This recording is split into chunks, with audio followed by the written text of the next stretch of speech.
Hey guys, it's Cambion Carrera here, and today I have a story from yesterday, which was Anzac Day for us in Australia.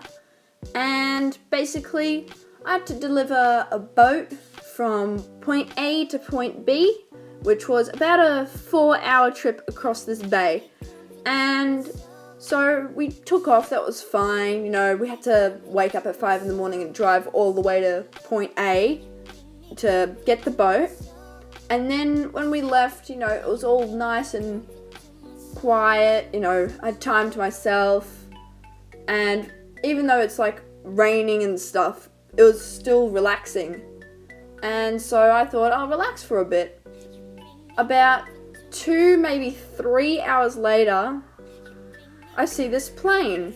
And it's the type of plane that's a Learjet. So a really small but fast white and yellow thing, no propellers, but a jet engine. And I see it swoop in the distance at this boat. And then it comes straight for my boat and swoops me before making a steep climb up and doing the same thing about 4 times. And I'm sitting here like, whoa, I didn't sign up for this, what the hell is going on?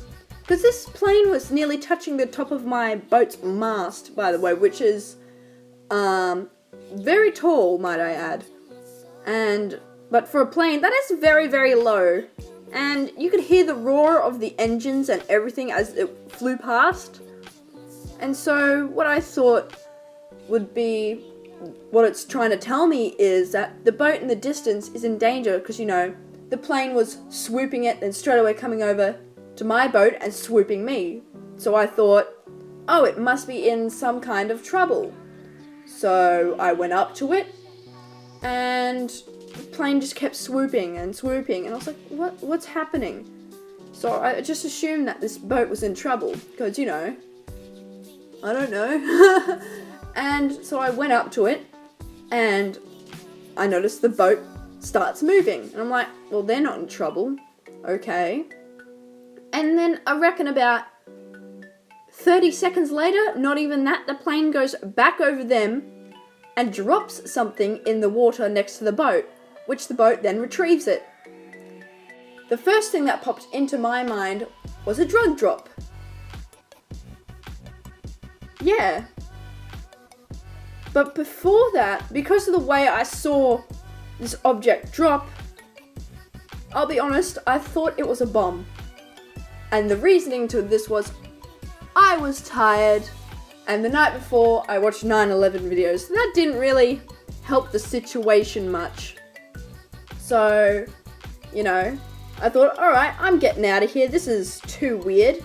So I left, and while still thinking about it, 30 minutes later, we get a call on this public radio, and it went a little something like this. Melbourne Tower, Melbourne Tower, Melbourne Tower. This is so-and-so. Our air-to-sea training has now been completed.